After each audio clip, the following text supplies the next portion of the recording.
Magandang araw mga classmates at welcome sa Wikaharian Online World. Ako si Ate Michelle. Kumusta kayong lahat mga classmates? Ako, Burr month na. Ibig sabihin malapit na nating marinig ang mga Christmas songs at makita ang mga nagliliwanag ng mga Christmas lights sa gabi. Excited na ba kayo? Pero alam nyo, bagong magpasko, sulitin muna natin ang buwan ng Setyembre. At alam niyo, excited na akong ibahagi sa inyo yung mga inihanda namin para sa inyo. Kaya naman magsimula na tayo, awitin na natin ang Kumusta, Kumusta song.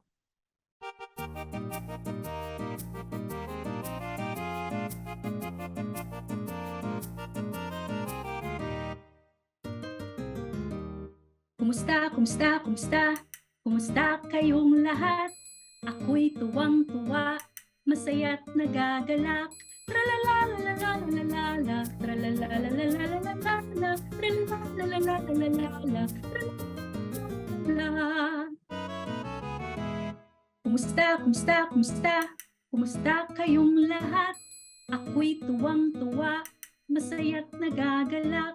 Tralalalalalalala, tralalalalalalala, tralalalalalalala, tralalalala.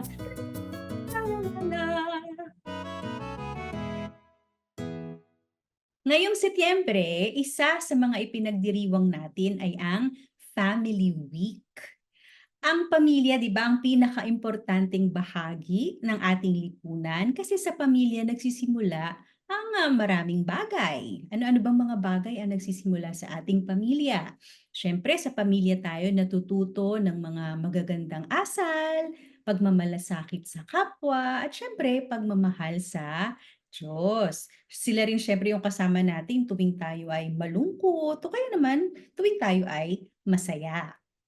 At kung magiging matatag ang pamilya, magiging matatag din ang ating lipunan. At kung matatag ang lipunan, magiging matatag ang ating bansa laban sa anumang problema. Yun. Kaya naman, ipinagdiriwang natin ang Family Week. At alam niyo ba kung kailan natin ito ipinagdiriwang? Ito ay ginaganap tuwing huling linggo ng Setyembre. Tandaan niyo yan, ha? Pero maliban sa pamilya, pag-uusapan din natin ang iba't ibang uri ng teksto ngayong araw. Ano ba ang teksto? Ang teksto ay babasahin na may iba't ibang impormasyon. Maari itong nagbibigay ng mensahe o damdamin ng sinuman sa paraang pasulat. Iba't iba rin ang uri ng teksto at isang uri nito ay ang tinatawag nating alamat. Pero teka.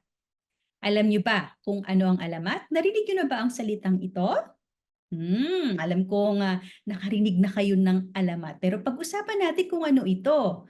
Ang alamat o legend sa wikang Ingles ay tumutukoy sa pinagmulan ng isang bagay, maaring lugar, pangyayari o katawagan na maaring kathang-isip o gawa-gawa lamang o kaya naman ay may bahid ng katotohanan.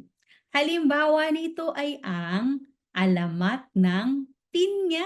Narinig niyo na ba ang alamat ng pinya? Ito ay halimbawa ng isang alamat.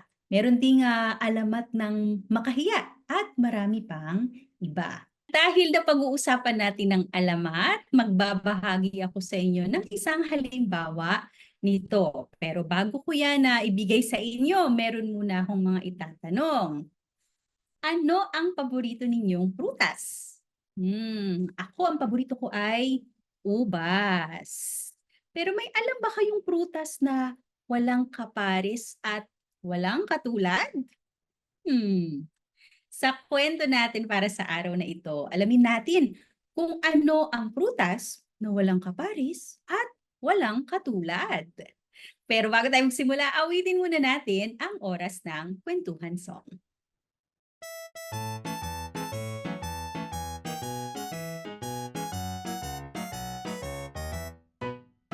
Oras na ng kwentuhan.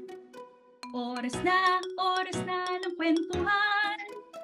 Oras na, buksan ang mata't tenga. Oras na ng kwentuhan. Oras na ng kwentuhan. Oras na ng kwentuhan. Oras na, buksan ang mata't tenga. Oras na ng kwentuhan. Ngayong araw, ibabahagi ko sa inyo ang alamat ng langka. Ito ay bersyon ni Pat Sarmiento. Noong unang panahon, sa isang malayong kaharian, naninirahan ang isang reyna. Siya, si Reyna Elena. Siya ay mahilig kumain ng prutas. Halos lahat ng prutas sa buong kaharian ay nakain at natikman na niya. Mula sa mga maliliit na prutas hanggang sa mga malalaking prutas.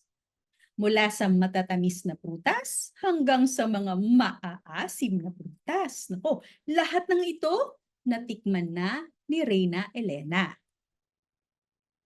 Maging ang mga prutas na may iba't ibang kulay tulad ng mangga at ubas ay nakain na rin ng Reyna. Dahil sa kagustuhang matikman ang lahat ng prutas sa loob at labas ng kaharian, gumawa ng paligsahan si Reyna Elena. Ano ba yung paligsahan ito? Tignan nga natin. Kung sino man ang makapagbibigay sa akin ng prutas na walang kaparis at walang katulad, ay bibigyan ko ng isang sako ng ginto. Agad na kumalat ang balitang ito sa buong kaharian. Naghahanap ang reyna ng prutas na walang kaparis at walang katulad. Hindi nagtagal, marami ang nagdala ng prutas sa kaharian. Pero ang lahat ng mga ito ay ibang kulay lamang ng mansanas, saging at ubas. Ang kailangan ko ay prutas na walang kaparis at walang katulad. Habang nagdidilig ng kanyang mga pananim, nakarating kay Buknoy ang balita tungkol sa paligsahan. Agad na naalala ni Buknoy ang puno na itinanim ng kanyang amang magsasaka. Mayroon itong kakaibang bunga. Namumunga ito ng isang prutas na kulay berde at may tusok-tusok na balat. Sa loob nito, makikita ang matingkad na kulay ginto. Ito ang prutas na hinahanap ng reyna. Walang kapares, walang katulad.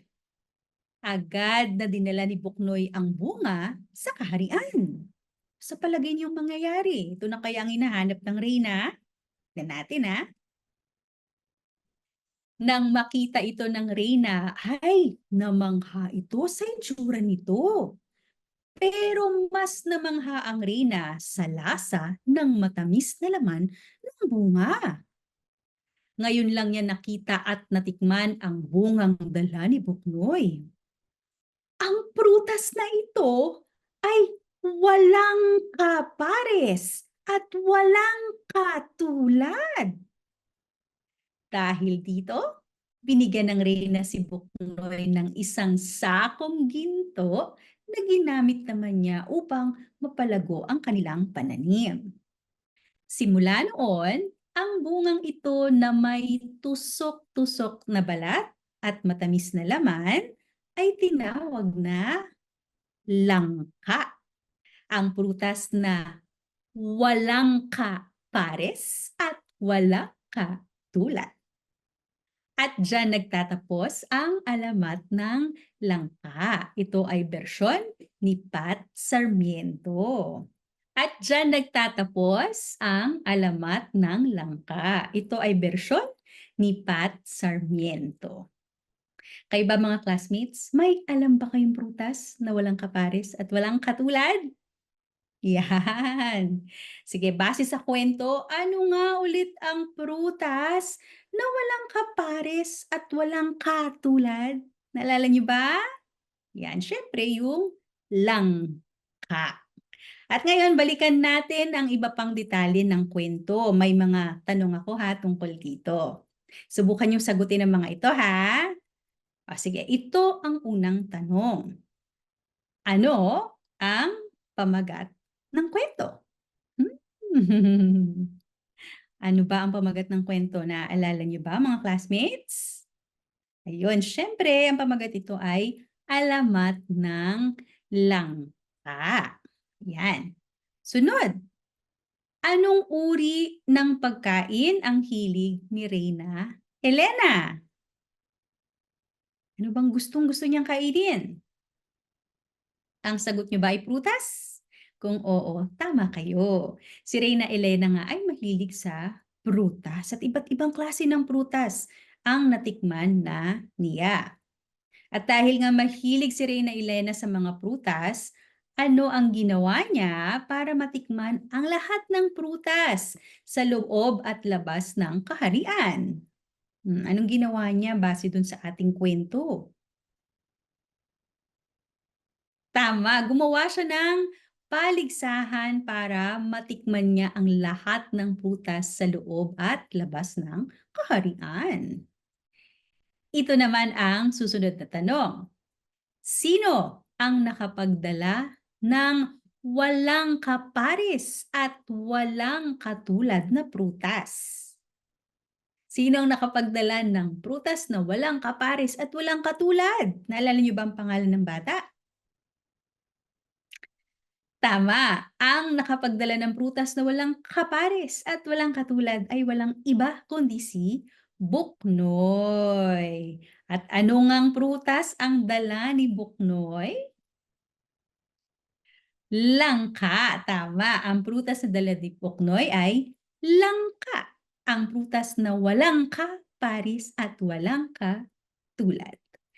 Ngayon naman, may mga tanong pa ako dito ha, tungkol naman ito sa iba pa nating napag-usapan kanina. Subukan niyo rin itong sagutan ha. Ano ang ipinagdiriwang natin tuwing huling linggo ng Setyembre? Naalala niyo ba kung anong selebrasyon meron tayo tuwing huling linggo ng Setyembre? Yan, ipinagdiriwang natin ang Family Week. Okay, tuwing huling linggo ng Setyembre. Ano ang uri ng teksto na tumutukoy sa pinagmulan ng isang bagay, lugar, pangyayari o katawagan na maaring kathang-isip o may bahid ng katotohanan? Katulad ng teksto na binasa natin kanina, anong tawag natin doon? Alamat ba ang sagot mo? O sagot niyo?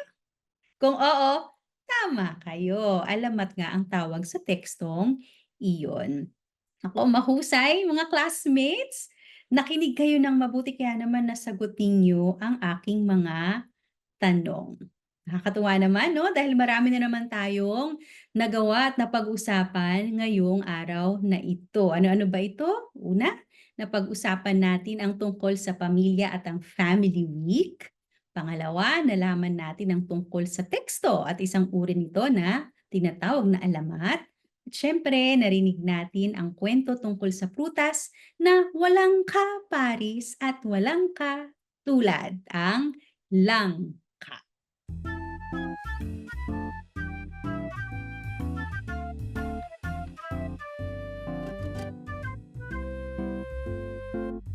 Nagsimula ang lahat sa mga titik, kapag nadikitan ay nagiging pantig. Pantig na nagsama, nagiging salita, mga salita na bumubuo ng isang diwa. Umasa, sumulat, bumuo ng salita, pangungusap, talata, bahagi ng wika, pag-aralin silang lahat, bawat isa, at ikaw ay matututo sa pagbasa.